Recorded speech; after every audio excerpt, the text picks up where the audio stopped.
Greetings to all our friends in Mizoram. During these recent days, we have become aware of the tense border dispute that has brought such unrest into your lives. And we want to assure you of our love and prayers as you seek to be peacemakers in the name of Jesus during these days.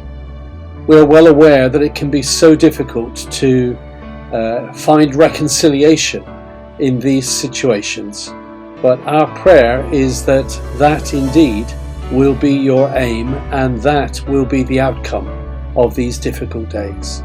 We pray for your safety and protection, especially those who are living in the border areas, and we pray that together you will be aware that those of us who are many miles away remember you and uphold you, and will continue to pray for you. As you reach out to find a solution, may peace and justice prevail. In this regard, you are following in the footsteps of Jesus, our Lord and Saviour.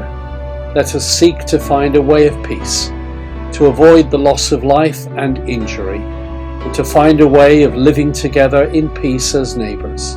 That's our prayer for you. We pray that in God's strength you will find that path. Take care, my friends. Every blessing.